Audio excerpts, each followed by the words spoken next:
going to read for you.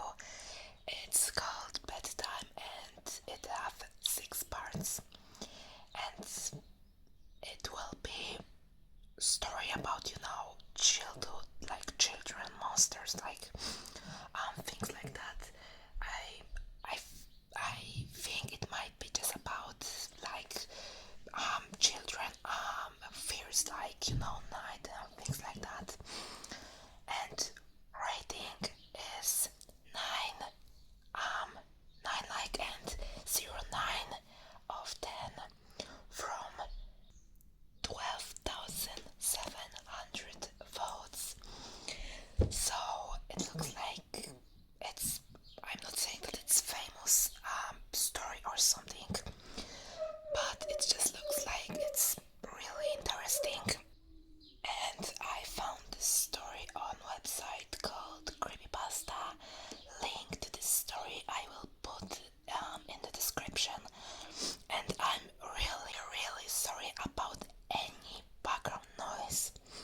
My window is open, and the neighbor is doing something outside. I don't know if you can hear it or hear anything else, but if you will, then I'm really sorry about that. I'm recording it right now because it's pretty quiet at my house, and I just wanted to do it since there is I will be reading it for, I don't know, 1 hour, I guess. So yeah, also I was just recording my Roblox with this function which is already in Roblox. You can record Roblox without any apps, and it's okay, but when you are recording with that, you can see the mouse. And I didn't record with OBS Studio because it was really lucky for me when I was watching already made video. But yesterday, or I guess yesterday, I just changed some settings in OBS Studio, and after I recorded when I was playing, the game was really nice, it was not laggy and things like that, so it's good. And yeah, also I forgot to tell you about that. Sorry, I just created server on Discord, it's ready, so I will put link to this server in the description and down below in the comments. And I don't really know how much people will join. Even if there won't be a lot of people, I will be happy anyways. So yeah. Okay, I think I can finally start. Yes, I can finally start. So I hope you will enjoy.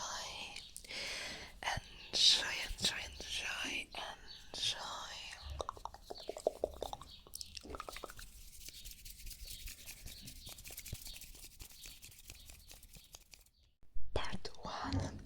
The beginning. Bedtime is supposed to be a happy event for a tired child. For me, it was terrifying. While some children might complain about being put to bed before they have finished watching a film or playing their favorite video game, when I was a child, night time was something to truly fear. Somewhere in the back of my mind, it still is. As someone who is trained in the sciences, I cannot prove that what happened to me was objectively real, but I can swear that what I experienced was a genuine horror, a fear which in my life, I'm glad to say, has never been equaled. I will relate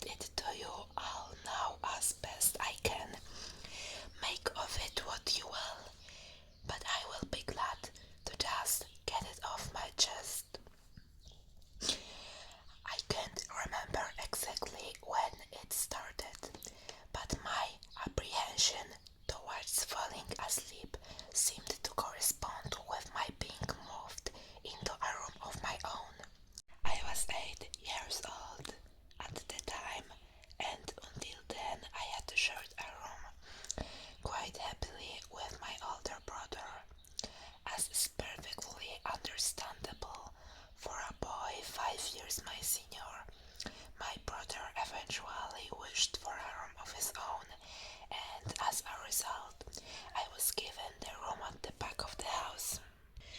It was a small, narrow yet oddly elongated room, large enough for a bed and a couple of drawers, but not much else.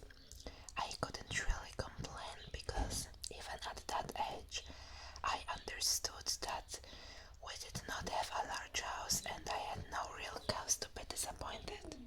As my family was both loving and caring, it was a happy childhood during the day.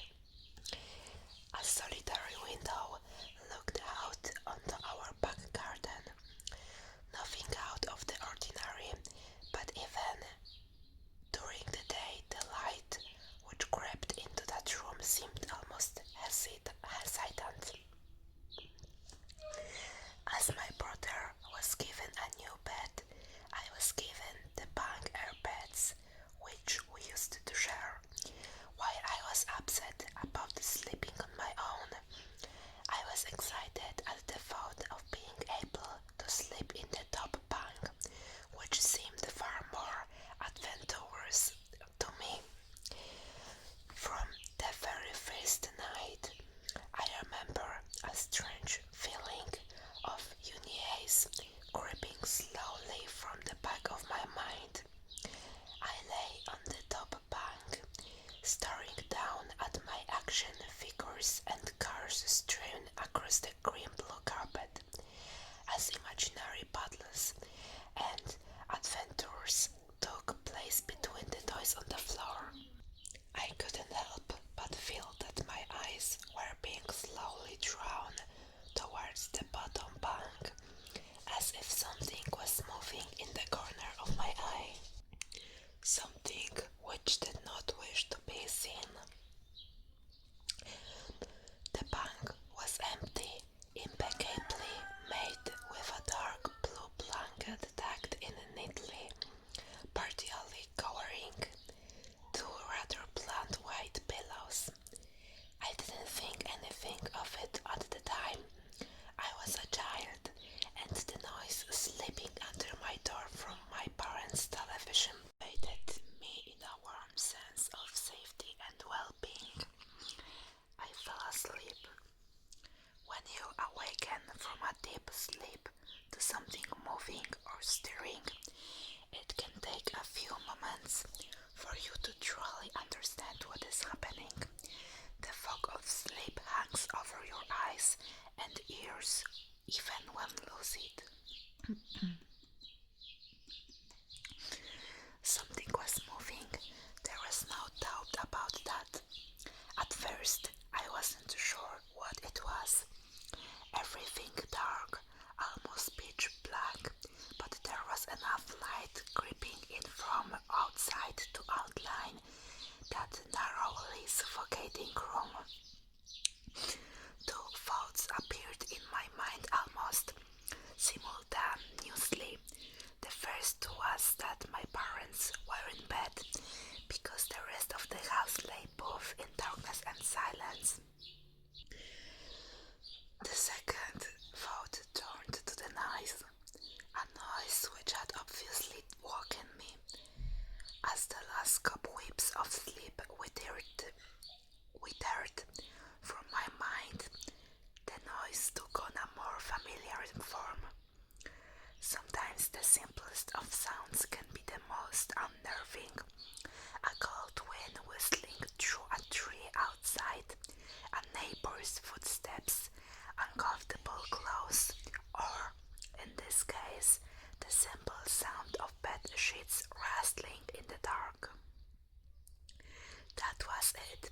Bed sheets rustling in the dark as if some disturbed sleeper was attempting to get all too comfortable in the bottom bunk.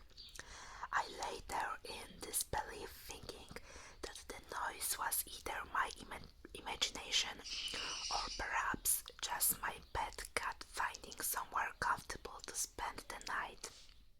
It was then that I noticed my door, shut as it had been as I'd fallen asleep. Perhaps my mom had checked in on me and the cat had sneaked into my room then. Yes, that must have been it. I turned to face the wall, closing my eyes in the vain hope that I could fall back to sleep. As I moved, the rustling noise from underneath me kissed.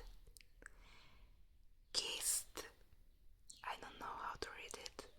This word, sorry.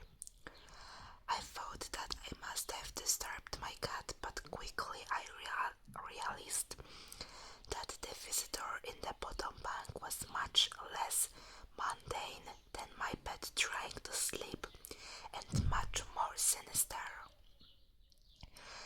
As if alerted to and disgruntled by my presence, the disturbed sleeper began to toss and turn violently, like a child having a tantrum in their bed. I could hear the sheets twist and turn with increasing ferocity. Fear then gripped me, not like the subtle sense of unease I had experienced earlier, but now potent and terrifying. My heart raced as my eyes panicked, scanning the almost impenetrable darkness. I let out a cry, as most young boys do. I instinctively shouted on my mother. I could hear something stir on the other side of the house, but as I began to breathe a sigh of relief that my parents were coming to save me, the bunk beds suddenly started to shake violently, as if I gripped by an earthquake, scraping against the wall. I could hear the sheet below me thrashing around, as if tormented by malice. I did not want to jump down to safety, as I feared the thing in the bottom bank would reach out and grab me, pulling me into the darkness. So I stayed there, white knuckles clenching my own blanket like a shroud of protection. The wait seemed like an entire eternity. The door finally and thankfully burst open, and I lay bedded in light while the bottom bunk, the resting place of my unwanted visitor, lay empty and peaceful. I cried and my mother consoled me. Tears of fear followed by relief streamed down my face. Yet through all of the horror and relief, I did not tell her why I was so upset. I cannot explain it, but it was as true whatever had been in that bank would return if I even so much as spoke of it, or uttered a single syllable of its existence. Whether that was the truth, I do not know, but as a child, I felt as if that unseen menace remained close, listening. My mother lay in the empty bunk, promising to stay there until morning. Eventually, my anxiety diminished. Tiredness pushed me back towards sleep, but I remained restless, waking several times momentarily to the sound of rustling bed sheets. I remember the next day wanting to go anywhere, be anywhere, but in that narrow suffocating room. It was a Saturday and I played outside,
smiling faces of my friends could not extinguish the creeping feeling clawing its way up my spine, each hair standing on end, the feeling of something in that room watching me play, waiting for the night when I would be alone.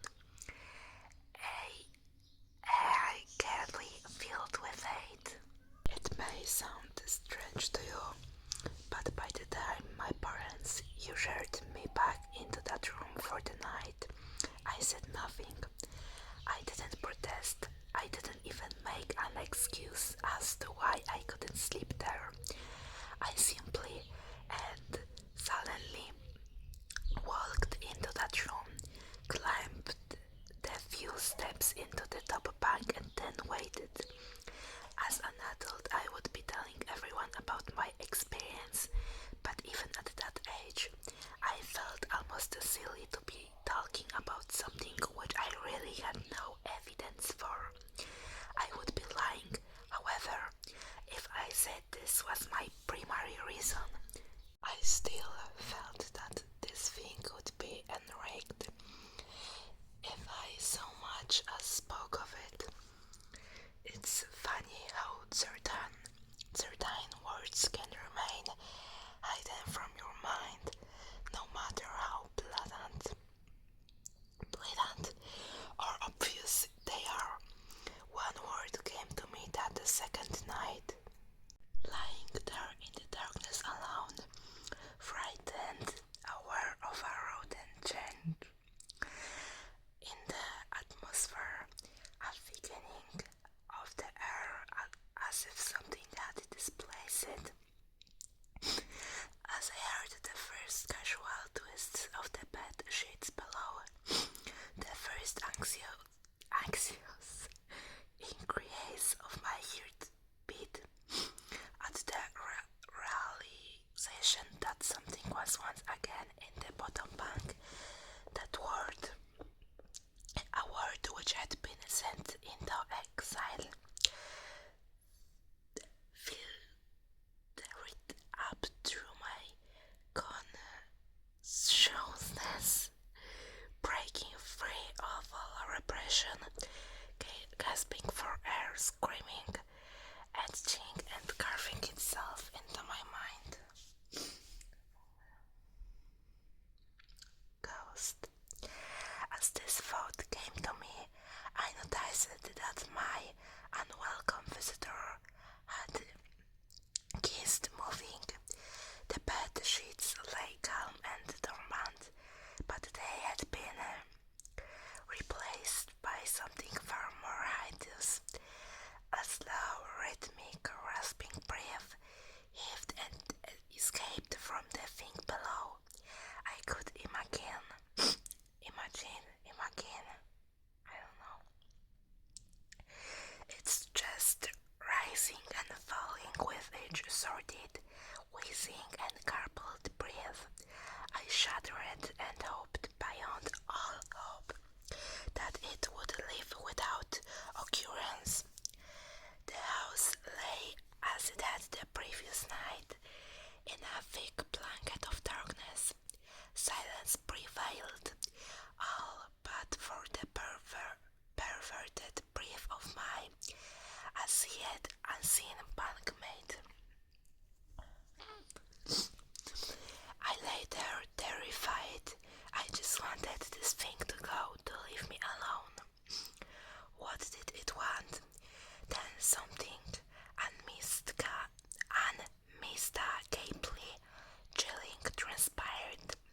It moved in a way different from before. When it threw itself around in the bottom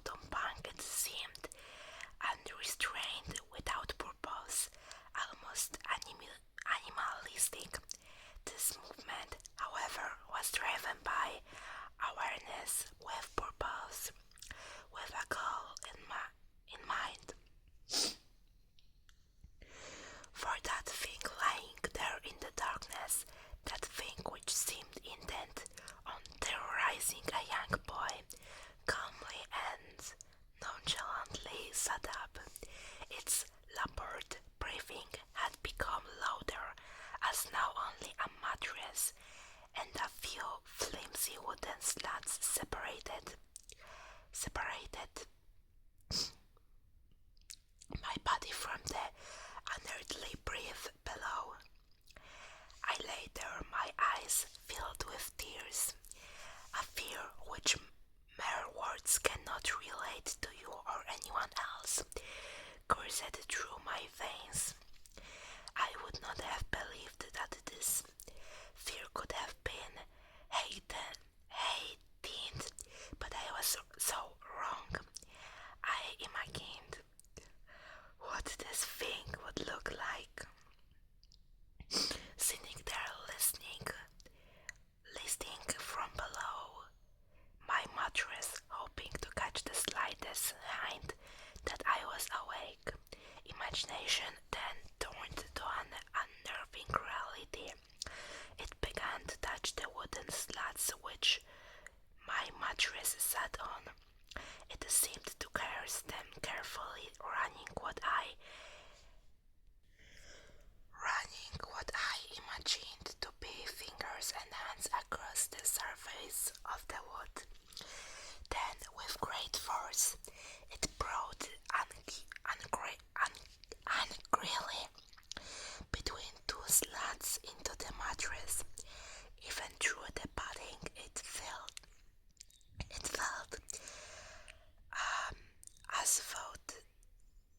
as though someone had viciously stuck their fingers into my side.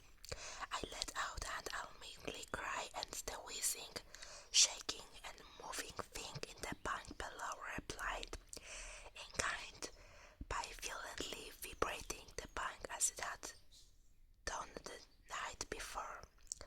Small flakes of paint powdered onto my blanket from the wall as the frame of the bed scrubbed along it, backwards and forwards. Once again I was bathed in light, and there stood my mother, laughing, cawing as she always was, with a comforting hug and calming words which eventually subdued my hysteria. Of course she asked what was wrong, but I could not say, I dared not say.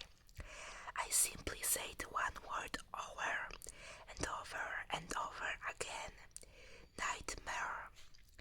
This pattern of events continued for weeks, if not months. Night after night I would awaken to the sound of rustling sheets. Each time I would scream so as to not provide the abomination with time to prod and feel for me. With each cry the bed would shake violently, stopping with the arrival of my mother, who would spend the rest of the night in the bottom bunk, seemingly unaware of the sinister force torturing her son nightly.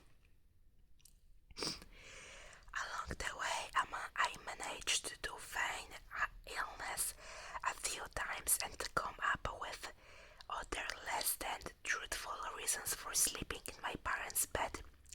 But more often than not, I would be alone for the first few hours of each night in that place. The room where the light from outside did not sit right, alone with that thing. With time you can become desensitized to almost anything, no matter how horrific. I had come to realize that for whatever reason, this thing could not harm me when my mother was present. I am sure the same would have been said for my father, but as loving as he was, waking him from sleep was almost impossible.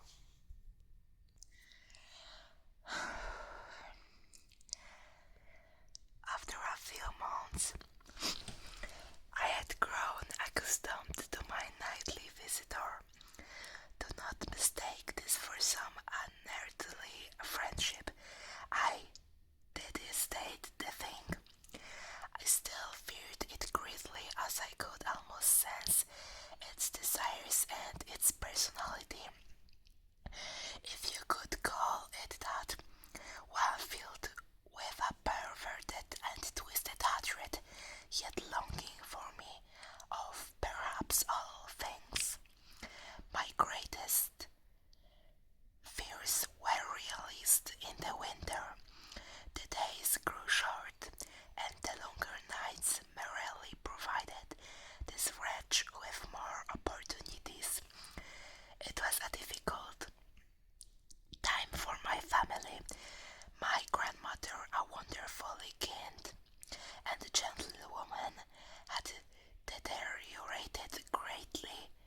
Since the death of my grandfather, my mother was trying her best to keep her in the community as long as possible. However, dementia is a cruel and degenerative illness, robbing a person of their memories one day at a time. Soon she recognized none of us, and it became clear that she would need to be moved from her house to a nursing home. Before she could be moved, my grandmother had a particularly difficult few nights, and my mother decided that she would stay with her. As much as I loved my grandmother and felt nothing but anguish at her illness, to this day I feel guilty that my first thoughts were not of her, but of what my nightly visitors may do should it become aware of my mother's absence. Her presence being the one thing which I was sure was protecting me from the full horror of this thing's reach. I rushed home from school that day and immediately wrenched the bed sheets and mattress from the lower bunk, removing all of the slats and placing an old desk, a chest of drawers, and some chairs which we kept in a cupboard where the bottom bunk used to be. I told my father I was making an office, which he found adorable, but I would be damned if I'd give that thing a place to sleep for one more night. As darkness approached, I lay there knowing my mother was not in the house. I did not know what to do. My only impulse was to sneak into her jewelry box and take a small family crucifix which I had seen there before. While my family was not very religious, at that age I still believed in God and hoped that somehow this would protect me, although fearful and anxious.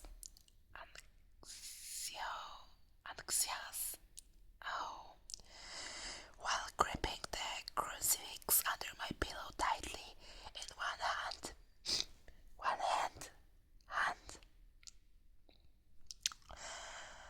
Sleep eventually came, and as I drifted off to dream, I hoped that I would awaken in the morning without incidents. Unfortunately, that night was the most terrifying of all. I woke gradually. The room was once again dark.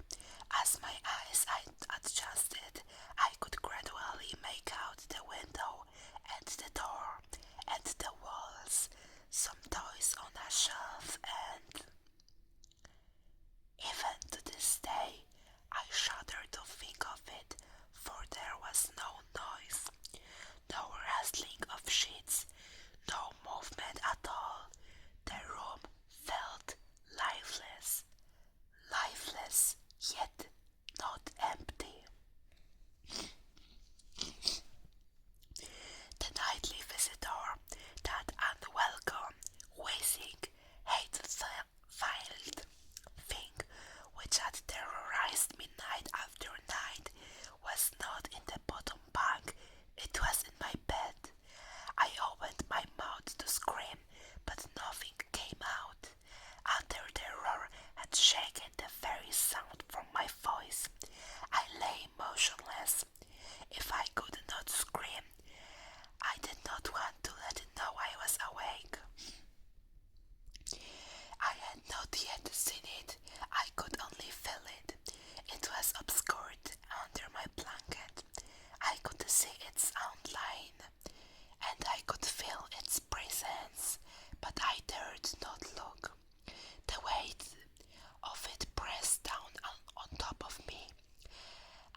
situation I will never forget. When I say that hours passed, I do not exaggerate. Laying there motionless in the darkness, I was every bit a scared and frightened young boy. If it has been during the day months, it would if it had been during the summer months, it would have been light by then. But the grasp of winter is long and unrelenting, and I knew it would be hours before sunrise. A sunrise which I yearned for. I was a timid child by nature, but I reached a breaking point, a moment where I could wait no more, where I could survive under this intimately deviant abomination no longer. Fear can sometimes wear you out, make you threadbare, a shell of nerves, leaving only the slightest trace of you behind. I had to get out of that bed. Then I remembered the crucifix. My hand still lay underneath the pillow, but it was empty. I slowly moved my wrist around to find it, minimizing as best I could the sound of vibrations caused, but it could not be found. I had either knocked it off the top bunk, or it had. I could not even bear to think of it being taken from my hand. Without the crucifix, I lost any sense of hope.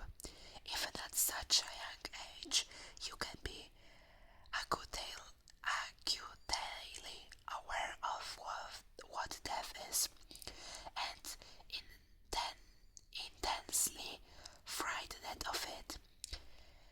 I knew I was going to die in that bed if I lay there, dormant, passive, doing nothing.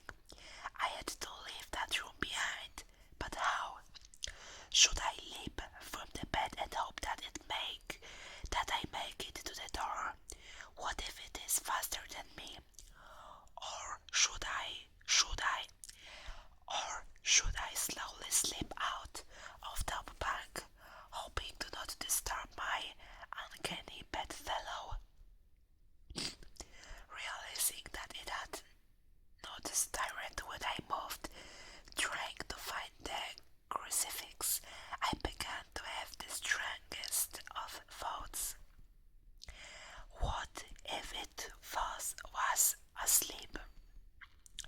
It hadn't so much as breathed since I had woken up. Perhaps it was resting, believing that it had finally got me, that I was finally in its grasp. Or perhaps it was toying with me. After all, it had been doing just that for countless nights, and now with me under it, pinned against my mattress, with nobody to protect me, maybe it was holding off, savoring its victory until the last possible moment, like a wild animal savoring its prey.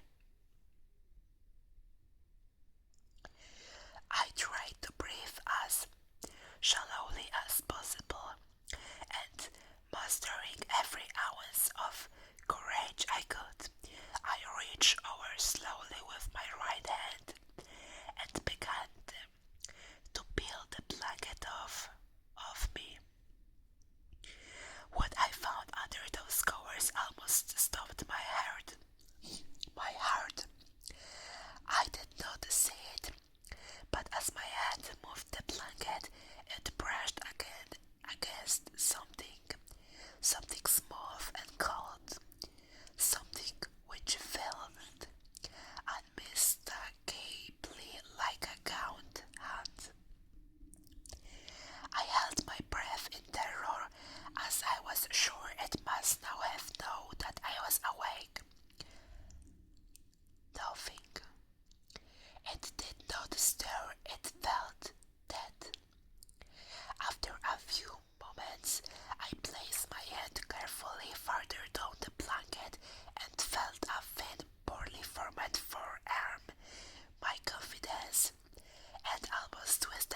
sense of curiosity grew as I moved down further to disproportionately a larger bicep muscle. The arm was outstretched lying across my chest, with the hand resting on my left shoulder, as if it has grabbed me in my sleep. I realized that I would have to move this cadaverous appendage if I even so much as hoped to escape its grasp. For some reason, the feeling of torn, raged clothing on the shoulder of this nighttime invader stopped me in my tracks. Fear once again swelled in my stomach and in my chest as I recoiled my hand in disgust at the touch of straggled oily hair. I could not bring myself to touch its face, although I wondered to this very day what it would have felt like. Dear God, it moved. It was subtle, but its grip on my shoulder and across my body stretched that. No tears came, but God, how I wanted to cry. As its head and arm slowly coiled around me, my right leg brushed along the cool wall which the bed lay against. Of all that happened to me in that room, this was the strangest. I really realized that this clutching, rancid thing which drew great delight from violating a young boy's bed was not entirely on top of me. It was sticking out from the wall like a spider streaking from its lair.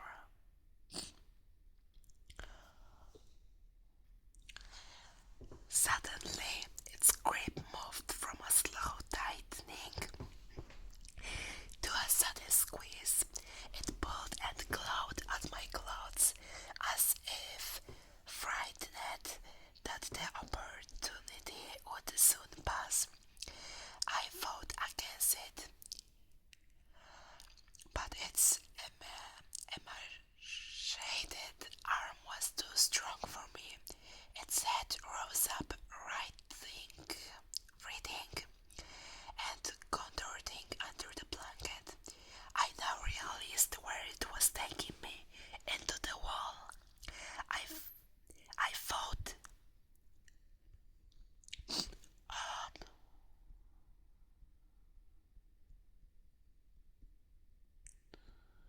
for my dear life. I cried, and suddenly my voice returned to me, yelling, screaming, but no one came. Then I realized why it was so eager to suddenly strike, why this thing had to have me now. Through my window, that window which seemed to represent so much malice from outside, streaked hope, the first rays of sunshine. I struggled further, knowing that if I could just hold on, it would soon be gone. As I fought for my life, the unearthly parasite shifted, slowly pulling itself up my chest, its head now poking out from the blanket, wheezing, coughing, rasping. I do not remember its features. I simply remember its breath against my face, full and as cold as ice.